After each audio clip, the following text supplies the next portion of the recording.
नमस्कार। उत्तराखंड की खबरों में आप सभी का स्वागत है। आपके साथ मैं हूं सचिन वर्मा। खबरों की शुरुआत करते हैं। देहरादून में उत्तराखंड माल्टा महोत्सव का भव्य आयोजन किया गया, जहां मुख्य अतिथि के रूप में सीएम पुष्कर सिंह धामी ने शिरकत की, जहां उनके साथ कैबिनेट मंत्री गणेश जोशी समेत अन्य नेता मौजूद रहे। इस दौरान सीएम ने स्थानीय लोगों से संवाद किया, कई प्रजाति के माल्टा का स्वाद चखा। वहीं कार्यक्रम को संबोधित करते हुए सीएम धामी ने उत्तराखंड में हो रहे माल्टा उत्पादन को लेकर जानकारी दी, साथ ही माल्टे की खूबियां भी बताई।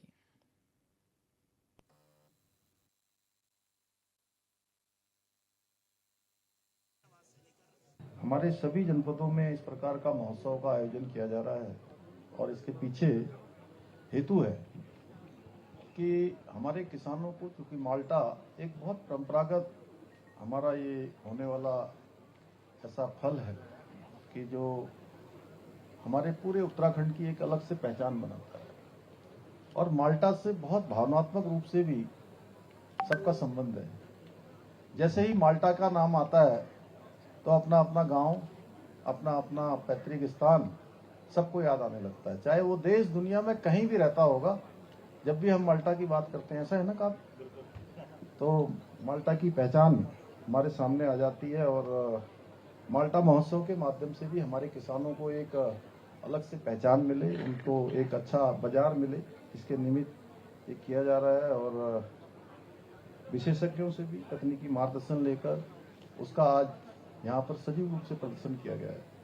बहुत सारे हमारे माल्टा के द्वारा जो उत्पाद बनाए जा रहे हैं उनको भी आज बहुत बड़ी पहचान पूरी देश के अंदर, दुनिया के अंदर मिल रही है। और उत्तराखंड का जिस प्रकार का हमारा भौगोलिक परिवेश है, यहाँ का जिस प्रकार की जलवायु है और ऊंचे ऊंचे हिमालय है।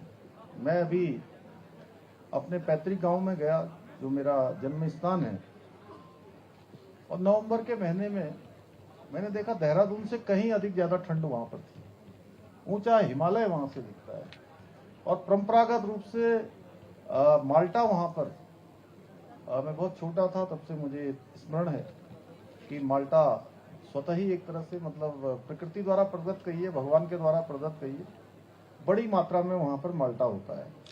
तो मैं एक गांव की बात नहीं कह रहा हूं, पूरे उत्तराखंड के अंदर इसके लिए हमारे यहाँ पर बहुत संभावनाएं हैं कि हम इस क्षेत्र में आगे कर सकते हैं और हम इसको प्रोत्साहित करने के लिए भी काम करेंगे। जहां पर जिस प्रकार की फसलें हो सकती हैं, जिस प्रकार का उत्पादन हो सकता है भौगोलिक दृष्टि से या वहां की स्थानीय दृष्टि के माध्यम से, उन सभी को हम आगे बढ़ाने का काम करेंगे। और ये जो माल्टा है, ये एक तरह से जो बोलते हैं ना कि कई चीजें, टॉक्सिक चीजों को निकालने के लिए बाहर, जैसे नींबू जो है हमारे लिए टॉक्सिक, क्या बोलते हैं उसको, टॉक्सिक बाहर निकालते हैं, तो उसी प्रकार से जो है माल्टा भी टॉक्सिक बाहर निकालने का बहुत बड़ा एक हमारा एक ऐसा डिटॉक्स करने का बड़ा माध्यम है। और इससे निश्चित रूप से किसानों की, जो अभी बहुत सारे किसान हमसे कह रहे थे कि जो है आप यूनिट लगा दीजिए, प्रसंस्करण की यूनिट लगा दीजिए, कोल्ड स्टोरेज लगा दीजिए, तो हमारा प्रयास होगा, हम उस दिशा में करेंगे। और बहुत सारे किसान भाइयों ने कहा, और मेरे मन में ये बात स्वतः ही थी, जब मैं यहाँ आ रहा था तो मैं सोच रहा था कि माल्टा के लिए हम और अच्छा क्या कर सकते हैं। गणेश जोशी जी ने तो कहा है इसका हम एक दिन जो है वहां करेंगे दिल्ली में, तो दिल्ली में भी एक दिन माल्टा का इसी प्रकार का कुछ आयोजन करेंगे, जिससे कि पूरे देश के अंदर और दुनिया के अंदर जाए। लेकिन जैसे हमने अभी बड़ा अच्छा काम, हमने महक क्रांति की शुरुआत की है, और महक क्रांति में मैं आप सबको बताऊं कि हमारे राज्य के अंदर जो सुगंधित हमारे पौधे हैं वो बहुत बड़ी संख्या में हैं, वनस्पतियां हैं, तो उनका ठीक प्रकार से उतना उपयोग नहीं हो पाया। लेकिन अब हमने प्रारंभ किया है और आने वाले समय में, अभी तो हम लगभग 100 करोड़ रुपए तक का इस पर काम कर रहे हैं वर्ष भर में। और यहाँ महक क्रांति की हमने शुरुआत कर दी है। सेलाकुई में हमारा एक बड़ा सेंटर भी इसका खुल गया है। मैं आप सब लोगों से ये भी अनुरोध करता हूँ आज के, कि आप सब उस सेंटर को भी जरूर देखने जाएं एक बार। इतने शानदार वहां पर अच्छे अच्छे विदाउट केमिकल्स हमारे सेंट वहां पर निर्मित हो रहे हैं, जिसकी मांग आज देश दुनिया में बढ़ रही है। मैं किसी से मिलने जाता हूँ, किसी भी हमारे महानुभाव लोगों से या अन्य स्थानों पर, किसी विशिष्ट स्थान पर, तो मैं अपने राज्य का ही वही सेंट उनके लिए लेके जाता हूँ, क्योंकि वो विदाउट केमिकल होता है और लोगों ने उसको बहुत पसंद किया है।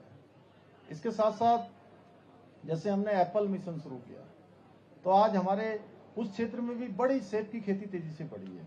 हमने कीवी मिशन शुरू किया है, तो कीवी मिशन में भी सीमांत से सीमांत जनपद बहुत अच्छा कर रहे हैं। चमोली जनपद में अच्छी कीवी हो रही है, बागेश्वर जनपद में लीती और सामा ऐसी घाटियों में शानदार वहां की कीवी आज दूर दूर तक जा रही है।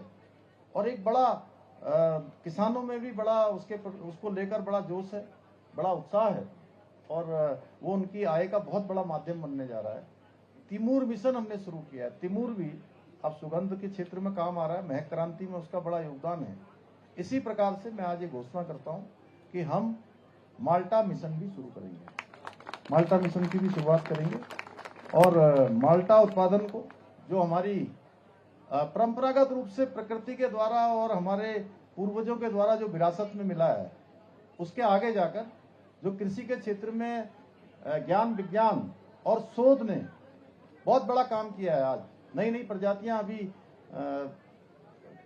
अंतिम में मुझे लगता है कि सेकंड लास्ट या नैनीताल वालों ने, वो कहाँ का था बता रहे थे आप,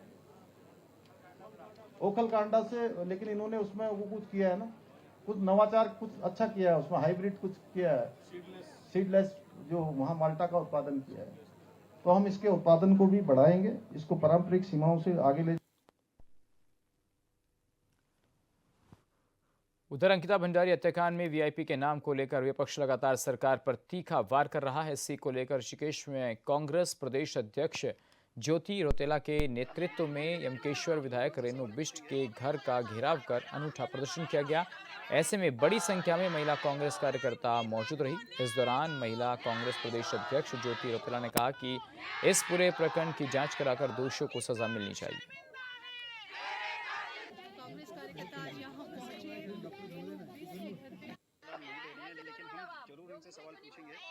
देखिए, आज हम लोग महिला कांग्रेस के कार्यकर्ताओं के साथ रेणु बिष्ट का घर का घेराव कर रहे हैं। लगातार इस प्रदेश की बेटी की हत्या में भाजपा के राष्ट्रीय महामंत्री और उत्तराखंड प्रभारी दुष्यंत गौतम का नाम आ रहा है, और पूरी कांग्रेस पार्टी और पूरा प्रदेश इस वक्त एक साथ होके ये मांग कर रहा है कि केस को रीओपन किया जाए, सीबीआई जांच की मांग को मारा जाए। आज रेणु बिष्ट के घर का घेराव कर रहे हैं क्योंकि रेणु बिष्ट वो विधायक थे जिन्होंने सबसे पहले क्राइम सीन में बुलडोजर चलाने का काम किया था। तो उनसे कुछ सवाल है कि रातों रात बुलडोजर क्यों चला, और वो किस वीआईपी को बचाने के लिए अंकिता भंडारी को आज जो पूर्ण न्याय हम लोग मांग रहे हैं वो नहीं मिल पा रहा, क्योंकि रेणु बिष्ट ने वो आदेश जारी किए थे। और अब रेणु बिष्ट और दुष्यंत गौतम का नाम इस केस में आ रहा है। सरकार से हमारी मांग है कि इसकी पूरी जाँच दोबारा से शुरू की जाए। और चलिए सीधा रुख कर लेते हैं, हमारी सहयोगी खुशबू गौतम जो हमारे साथ जुड़ गई हैं। खुशबू, जिस तरीके से पूरे प्रकरण की जांच की मांग हो रही है, महिलाएं सड़कों पर उतरी हैं और कांग्रेस का सीधा आरोप बीजेपी पर है, और क्या इसके अलावा कांग्रेस की महिला कार्यकर्ताएं जो है मांग कर रही हैं? जी सचिन, मैं आपको बता दूं कि आज महिला कांग्रेस कार्यकर्ताओं ने ऋषिकेश में जो आशुतोष नगर में विधायक रेणु बिष्ट का घर है उसका घेराव किया है। काफी सारी महिलाएं थी वहां पर मौजूद, और नुक्कड़ नाटक के माध्यम से भी अनूठा प्रदर्शन किया गया। और महिला की कांग्रेस कार्यकर्ताओं की महिला की यही मांग है कि वीआईपी जो है उनके नाम का उजागर क्यों नहीं किया जा रहा है, और उनसे ये भी मांग किया जा रहा है कि आखिर रेणु बिष्ट ने बरंतरा रिजॉर्ट पर बुलडोजर क्यों चलवाया था। तो खुशबू, क्या ये बात साबित हो गई है कि जो रेणु बिष्ट हैं उन्होंने ही बुलडोजर चलवाया था? और जहां तक बात महिला कांग्रेस के प्रदर्शन की है, क्या इस पर महिला का कोई बयान आया है विधायक का? जी सचिन, मैं आपको बता दूं कि रेणु बिष्ट विधायक का अभी कोई भी बयान सामने नहीं आया है, लेकिन वहां पर जो बनंतरा रिजॉर्ट में रेणु बिष्ट ने जो बुलडोजर चलवाया था उसका भी कोई अभी तक कोई पुख्ता सबूत नहीं है कि रेणु बिष्ट ने ही वहां पर बुलडोजर चलवाया था। लेकिन महिला कांग्रेसकर्ताओं का सीधा आरोप है कि रेणु बिष्ट ने ही वहां पर बुलडोजर चलवाया था, जिसकी मांग को लेकर के वो पूछना चाहते हैं कि आखिर क्यों वहां पर बुलडोजर चलवाया था। खुशबू, जो स्थानीय बीजेपी के नेता हैं उनका इस प्रकरण पर कोई बयान सामने आया है? क्योंकि हम देख रहे हैं कि बीजेपी के बड़े नेता तो प्रेस कॉन्फ्रेंस कर रहे हैं, लेकिन ऋषिकेश से जुड़ा हुआ मामला था, तो वहां के बीजेपी स्थानीय नेताओं का इस पर क्या कुछ कहना है? जी मैम, आपको बता दूं कि यहाँ पर भाजपा कार्यकर्ताओं, बाकी तमाम जो नेता हैं वहाँ, उनका यही कहना है कि जो कांग्रेस अंकिता भंडारी हत्याकांड को लेकर के राजनीति खेल रही है और जो भी वो नाम उजागर कर रहे हैं वो सब एक षड्यंत्र के पीछे उनका बे आरोप ले रहे हैं। जी, खुशबू, क्या ये माना जाए कि जो महिलाएं बैठी हैं अभी, ये जो उनका धरना प्रदर्शन है, क्या ये समाप्त हो गया है या अभी इसको और लंबा खींचा जाएगा? जी बता दूं कि गौरा देवी चौक के समीप काफी सारे भारी पुलिस बल भी तैनात थी और रेणु बिष्ट विधायक के घर का बैरिकेडिंग लगाकर सुरक्षा व्यवस्था तमाम मौजूद थे और पुलिस बल वहां पर मौजूद थी और पुलिस बल ने जितनी भी भारी संख्या में महिला कांग्रेस कर्ता जो थी वो विधायक रेणु बिष्ट। चलिए खुशबू, आपका शुक्रिया इस तमाम जानकारी के लिए। तो आपने देखा किस तरीके से जो महिला कांग्रेस के कार्यकर्ता हैं वो सीधे तौर पर सवाल उठा रही हैं कि जो रेणु बिष्ट हैं उनको इस पूरे मामले पर जवाब देना चाहिए। बढ़ते आगे, बागेश्वर का सबसे प्राचीन मेला मकर संक्रांति उत्तरायणी पर्व नजदीक आ रहा है। मेले से पहले लोग उत्तरायणी मेला लक्की ड्रॉ 2026 नाम से कार, बाइक जैसे कई महंगे इनामों का लालच देकर लॉटरी बेच रहे हैं, जिस पर जिला प्रशासन ने सख्त रुख अपनाया है। जिला प्रशासन ने स्पष्ट किया है कि उत्तराखंड राज्य में किसी भी प्रकार की लॉटरी अवैध है। ऐसे में सभी लोगों से इस तरह के प्रलोभनों से दूर रहने की अपील की गई है। अधिकारियों ने कहा है कि शिकायत मिलने पर लॉटरी कराने वालों के खिलाफ सख्त कार्रवाई की जाएगी। कार्रवाई की नहीं गई है और जिला प्रशासन द्वारा कोई भी ऐसी लॉटरी को लेकर अनुमति नहीं दी गई है और ना ही अभी आने वाले समय में कोई दी जानी है ऐसी अनुमति। अगर किसी ने लॉटरी के प्रचार प्रसार को लेकर किसी ने अपने पैसे उसमें लगा दिए हैं तो वो प्रशासन को या पुलिस को आके अवगत करा सकते हैं। उसमें हम लोग अग्रिम कार्रवाई नियमानुसार जरूर करेंगे। मंगलौर के नारसन में हो रहे विधायक चैंपियन ट्रॉफी के दूसरे दिन राज्य मंत्री श्यामवीर सैनी सहित किसान आयोग के उपाध्यक्ष अजीत सिंह ने शिरकत की। उन्होंने सभी विजयी प्रतिभागियों को शुभकामनाएं दी। साथ ही असफल होने वाले प्रतिभागियों को निराश न होकर दोबारा प्रयास करने की सलाह दी। राज्य मंत्री ने कहा कि दामी सरकार खेलकूद प्रतियोगिताओं को लेकर गंभीर है और खेल की तैयारियों को लेकर खिलाड़ियों के लिए धामी सरकार तमाम प्रयास कर रही है।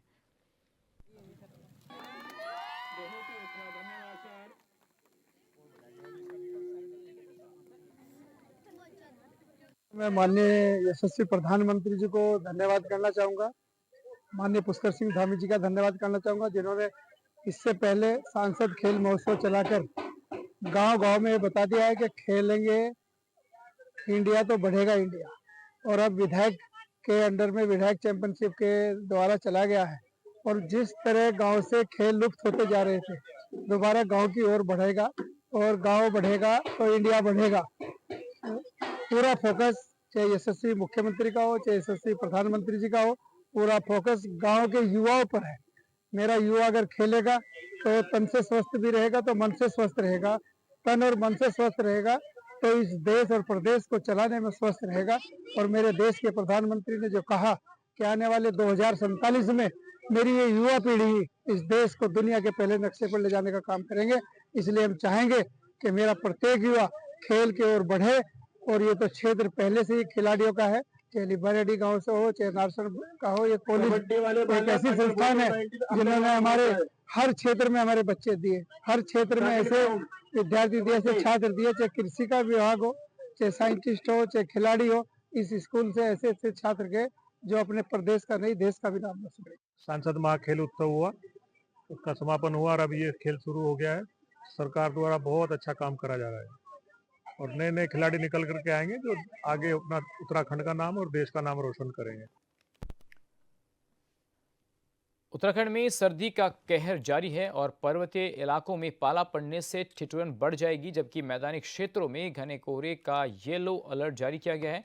मौसम विज्ञान केंद्र ने हरिद्वार, उधम सिंह नगर, देहरादून, पौड़ी, नैनीताल और चंपावत जिलों में घने कोहरे की चेतावनी दी है। साथ ही इन क्षेत्रों में दृश्यता कम होने की वजह से वाहन चालकों को सावधानी बरतने की सलाह दी गई है। मौसम विभाग ने लोगों से सतर्क रहने और जरूरी होने पर ही बाहर निकलने की अपील की है। तो आपने देखा किस तरीके से जो पहाड़ हैं, पहाड़ों में पाला जो है वो ठिठुरन को और ज़्यादा बढ़ाएगा। इसके साथ ही जो मैदानी इलाके हैं वहाँ पर घना कोहरा लगातार देखने को मिल रहा है। इस वजह से येलो अलर्ट जारी किया गया है। मौसम विज्ञान केंद्र ने लोगों से सतर्क रहने की अपील की गई है। तो हम देख रहे हैं कि जो प्लेन्स हैं वहाँ पर ज़्यादा ठंड हो रही है, घना कोहरा हो रहा है और सुबह और शाम जो है कोहरे की वजह से कई हादसों को भी देखा गया है, कई हादसे सामने आ रहे हैं। तो मैदानी इलाकों में ठंड और ठिठुरन से लोग जो हैं वो कई जगह परेशान हैं। हालांकि प्रशासन जो है अलर्ट जारी कर रहा है।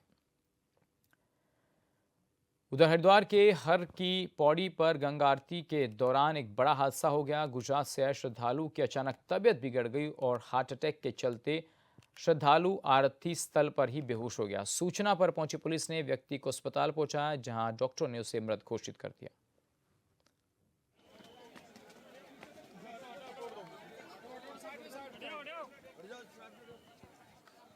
और चलिए सीधा रुख कर लेते हैं, हमारे सहयोगी प्रवेश राय हमारे साथ जुड़ गए हैं। प्रवेश, देखिए आरती के दौरान इस तरीके का हादसा हुआ है और फिर जो पेशेंट था उसको हॉस्पिटल ले जाया गया, मृत भी घोषित किया गया। तो ऐसा अचानक क्या हुआ पेशेंट के साथ, कुछ बात सामने आई है? जी, मैं आपको बता दूं कि जिस तरीके से देखा गया, जब आरती हो रही थी, आरती के दौरान भीड़ बढ़ जाने के कारण देखा गया कि जो व्यक्ति था वो अचानक से गिर पड़ी। गिर पड़ने के बाद जब उत्तराखंड पुलिस तत्परता से मौजूद होने के बाद जिस तरीके से देखा गया कि उत्तराखंड पुलिस तत्परता मेला अस्पताल लेकर गई, वहां पर देखा गया कि जो व्यक्ति की उपचार के दौरान मृत्यु हो गई। जब बाद में जो कयास लगाई गई, ये देखा गया कि मृत्यु को हार्ट अटैक आया गया और जिसके तत्पश्चात मृत्यु हो गई। जी प्रवेश, क्या ये बताया गया कि जो श्रद्धालु थे वो पहले से बीमार थे, या वहाँ पर जैसा आप बता रहे हैं कि भीड़ ज़्यादा थी, भीड़ में कुछ इस तरीके की चीज़ें हुई जिससे उनको हार्ट अटैक की प्रॉब्लम हुई? जी, भीड़ में ऐसा कोई नहीं हुई। भीड़ देखने के कारण व्यक्ति के हताहत हो गए, जिस वजह से उनकी ऐसी स्थिति हो गई। और जो मतलब हार्ट अटैक की समस्या देखने को मिली, वो काफी पहले से जो काफी बीमार चल रहे थे, जिस वजह से ऐसी समस्या देखने को मिली थी। तो प्रवेश, उनके साथ क्या और भी कोई लोग मौजूद थे, उनके परिजन या कहाँ के ये श्रद्धालु थे, कुछ जानकारी मिल पाई है? तो उनके परिवारजन आए हुए थे। उन लोगों से बातचीत के दौरान पता चला कि वो लोग गुजरात से आए हुए थे। गुजरात से आने के बाद जिस तरीके से यहाँ पे कई दिनों से रुके हुए थे, रुके होने के बाद कल शाम को गंगा आरती देख रहे थे। और तत्पश्चात ही जब ये हादसा हुआ तो काफी शोक व्यक्त करने को मिला। उन लोगों को देखने को मिला कि मतलब जिस तरीके से परिवार आया यहाँ पर, कहीं ना कहीं दर्शन करने आए थे गंगा आरती के, और यहाँ पर इस तरीके से हादसा हो जाना एक काफी दुखद घटना सामने आई। प्रवेश, एक सवाल ये भी है कि जो आरती देखने के लिए श्रद्धालु आते हैं उनके लिए कुछ फर्स्ट एड की सुविधा, कुछ इस तरीके की चीज़ें हम देखते हैं अक्सर, तो क्या जो प्रथम उपचार था वो देने की कोशिशें की गई वहाँ पर? आपको बता दें कि उत्तराखंड पुलिस तत्पश्चात मौजूद थी, तुरंत है। और वहां से हर की पौड़ी से लगभग 500 मीटर की दूरी पे जिला अस्पताल, मेला अस्पताल वहाँ मौजूद है। तो और वहाँ पर जो गंगा सभा का ऑफिस है, वहाँ पे भी फर्स्ट एड उपचार की वहाँ पे भी व्यवस्था है। और वहीं निकटतम हर की पौड़ी की पुलिस चौकी है, जो वहाँ पे भी व्यवस्थाएं हैं। तो ऐसी कोई समस्या नहीं है कि वहाँ पे उपचार नहीं मिल पाया, ऐसी कोई भी दुराचार की व्यवस्था देखने को नहीं मिली। वहाँ पे उपचार पूर्णतः मिला व्यक्ति को, लेकिन कहीं ना कहीं हृदय घात हो जाने की वजह से। ठीक है, चलिए प्रवेश, शुक्रिया आपका इस तमाम जानकारी के लिए। तो आप देख सकते हैं कि गंगा आरती के दौरान एक श्रद्धालु को हार्ट अटैक आया, हॉस्पिटल में भी ले जाया गया लेकिन उसको बचाया नहीं जा सका। बढ़ते हैं आगे। अंकिता भंडारी केस को लेकर सरकार के संसदीय कार्य मंत्री सुबोध उनियाल ने प्रेस कॉन्फ्रेंस की, जिसमें उन्होंने पूरे प्रकरण को लेकर न सिर्फ सरकार का पक्ष रखा बल्कि मीडिया के सारे सवालों का एक एक कर जवाब भी दिया। इधर विपक्ष का कहना है कि गंभीर सवालों को जानबूझकर नजरअंदाज किया गया और वीआईपी एंगल को कभी जांच के दायरे में लाया ही नहीं गया। देहरादून बीजेपी प्रदेश मुख्यालय में बीजेपी सरकार के संसदीय कार्य मंत्री ने प्रेस कॉन्फ्रेंस कर अंकिता भंडारी केस में उठ रहे सवालों पर सरकार का पक्ष रखा। उन्होंने कोर्ट के फैसले पर कुछ बिंदुओं पर फोकस करते हुए कहा कि कोर्ट के फैसले में साफ लिखा गया है कि किसी भी रसूखदार को बचाने का प्रयास नहीं किया गया है। जिस रिकॉर्डिंग से ये पूरा मामला सामने आया है, उसे रिकॉर्डिंग में अंकिता भंडारी की आत्महत्या की बात भी कही गई है, जबकि एक तरफ कोर्ट ने उसे हत्या माना है और आरोपियों को सजा दी है। कोई नहीं क्रेडिबल एविडेंस आप लाइए, सरकार हर जांच को तैयार है।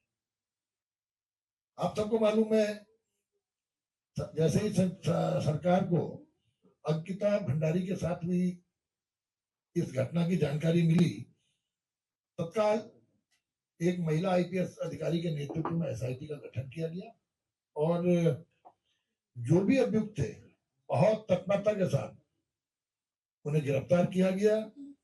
और इतनी पैरवी इतनी मुस्तैदी से की गई कि ट्रायल के दौरान भी उन लोगों को जमानत नहीं मिली। ये आप सबको मालूम है। उसके बाद कुछ लोग इस मामले की सीबीआई की जांच कराने के लिए माननीय उच्च न्यायालय में गए। संसदीय कार्य मंत्री का कहना है कि इस मामले में अगर किसी के पास कोई वैलिड सबूत है तो सामने लेकर आए। सरकार किसी भी तरह की जांच से मना नहीं कर रही है। मंत्री ने कहा कि जिन लोगों की ओर से इस मामले को दोबारा उठाया गया है, उनसे सरकार और पुलिस लगातार अपील कर रही है कि वे वैलिड सबूत को लेकर पुलिस के पास आएं। पुलिस उसकी जांच कराएगी। देखिए ऑडियो क्यों इनिशिएट नहीं करते? सरकार देखिए, मैंने आपसे कहा ना, सरकार ऑडियो क्लिपिंग डिफेंसिव नहीं है। हम जो बात ऑडियो क्लिपिंग आई उसकी जांच हो रही है, विवेचना हो रही है। और जिन एक सेकंड भैया, सरकार का काम हर चीज का नहीं होता। सरकार विवेचना कर रही है, जो बात चली है। और हम तो कह रहे हैं जिन लोगों जो कोई भी व्यक्ति साथ देना चाहता है, हम उसका स्वागत करते हैं, चाहे महिला आना चाहे, चाहे दूसरे जो आना चाहे। और सरकार पूरी सुरक्षा होने देगी, आकर के अपनी क्रेडिबिलिटी साबित करे। ये जो रिकॉर्डिंग है वो साक्ष्य नहीं मानते हैं। ये जो रिकॉर्डिंग आई है ये साक्ष्य अरे महाराज, जिनकी रिकॉर्डिंग आई है, मैं जिनकी रिकॉर्डिंग आई है कहते रहे हैं कि भाई देखिए उसी रिकॉर्डिंग में दोनों बात आई है। सुबोध उनियाल की प्रेस कॉन्फ्रेंस पर कांग्रेस नेता ने पलटवार किया है। कांग्रेस के प्रदेश उपाध्यक्ष सूर्यकांत धस्माना ने कहा है कि अंकिता भंडारी प्रकरण में आज तक पारदर्शी और निष्पक्ष जांच नहीं हुई है। कई गंभीर सवालों को जानबूझकर नजरअंदाज किया गया। धस्माना ने आरोप लगाया कि रिजॉर्ट से जुड़े तथ्यों, चयन प्रक्रिया और प्रभावशाली लोगों की भूमिका पर कोई ठोस जांच नहीं हुई है, जबकि नए खुलासे सामने आ रहे हैं जिनकी ओर सरकार आंखें मूंदे बैठी है। अंकिता भंडारी के मामले में जिस प्रकार से राज्य की सरकार ने आज ऑफिशियली भारतीय जनता पार्टी के मुख्यालय में प्रेस कॉन्फ्रेंस करके बीजेपी के सीनियर मिनिस्टर सुबोध उनियाल ने कहा है कि अंकिता भंडारी का प्रकरण हमारी तरफ से बंद हो गया है, हमने पारदर्शी जांच करवा दी है, उसमें न्यायालय ने सजा दे दी है। अब सीबीआई जांच का सवाल नहीं होता, किसी में कोई साक्ष्य हो तो वो जाकर के न्यायालय में दे दे। ये बड़ी हास्यास्पद बात है। एक जांच, जिस जांच में हमने पहले से कहा है कि उस जांच में जो वीवीआईपी है उसका पक्ष, जो अंकिता भंडारी का चैट था अपने मित्र के साथ, उसके बारे में कोई जांच नहीं हुई। जो सबूत वहां पर थे रिसोर्ट में, मंत्रा रिसोर्ट में, जिनको तोड़ा गया, ध्वस्त किया गया वहां की विधायक के द्वारा, और माननीय मुख्यमंत्री जी ने स्वयं ट्वीट करके कहा कि मैंने उस पर कार्रवाई कर दी है, तो उस तमाम इस पक्ष में कहीं कोई जांच ही नहीं हुई। जो सूर्यकांत धस्माना के अलावा कांग्रेस के प्रदेश अध्यक्ष गणेश गोदियाल ने भी सवाल उठाया है। गोदियाल ने आरोप लगाया है कि जब पूरा प्रदेश अंकिता भंडारी को न्याय दिलाने की मांग कर रहा है, उसी समय सरकार हरिद्वार नगर निगम में 15 करोड़ की जमीन को 57 करोड़ में खरीदने के भ्रष्टाचार मामले में सस्पेंड किए गए अधिकारियों को बहाल करने की तैयारी कर रही है, जो इस बात का प्रमाण है कि सरकार आपदा में भ्रष्टाचार के अवसर खोज रही है। उन्होंने कहा कि सरकार को प्रदेश की जनता को स्पष्ट करना चाहिए कि यदि उस जमीन खरीद में भ्रष्टाचार नहीं था तो अधिकारियों को सस्पेंड क्यों किया गया, और यदि था तो अब उन्हें बहाल क्यों किया जा रहा है। आपने एडिक्शन शब्द तो सुना होगा, और हिंदी में अगर उसको मैं सही हूं तो तलब कह सकते हैं। और इन दोनों का ये दोनों मनुष्य पर प्रभाव करते हैं। एडिक्शन, जिस व्यक्ति में एडिक्शन हो जाता है वो एडिक्ट कहलाता है, तलब जिसको हो जाती है वो तलबी कहलाता है। और ये तलब और ये एडिक्शन, चाहे वो किसी व्यक्ति में हो चाहे वो किसी संस्था में हो, ये दोनों ये अति का उदाहरण है कि अति, कोई भी चीज़ अति हो जाती है। खास करके नशे में लोग तलबी हो जाते हैं, एडिक्ट हो जाते हैं। इसी प्रकार तमाम बुराइयों में, तमाम ऐब जिनको कहते हैं, ऐब जो ज़्यादा किसी में आ जाते हैं, चाहे वो संस्था में हो चाहे वो व्यक्ति में हो, वो तलब वाली बात हो जाती है, तलबी हो जाती है वो संस्था या वो व्यक्ति।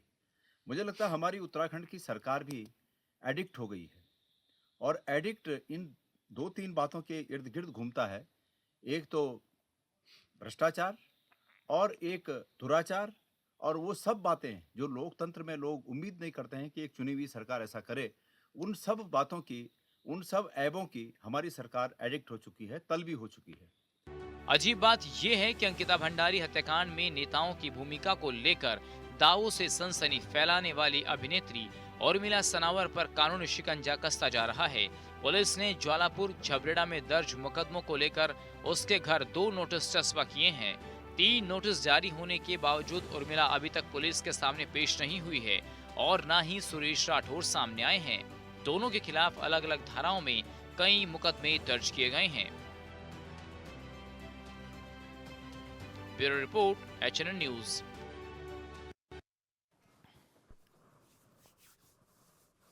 और चलिए फिलहाल उत्तराखंड की खबरों में मेरे साथ बस इतना ही। बाकी अहम खबरों के लिए आप बने रहिए HNN न्यूज के साथ। नमस्कार।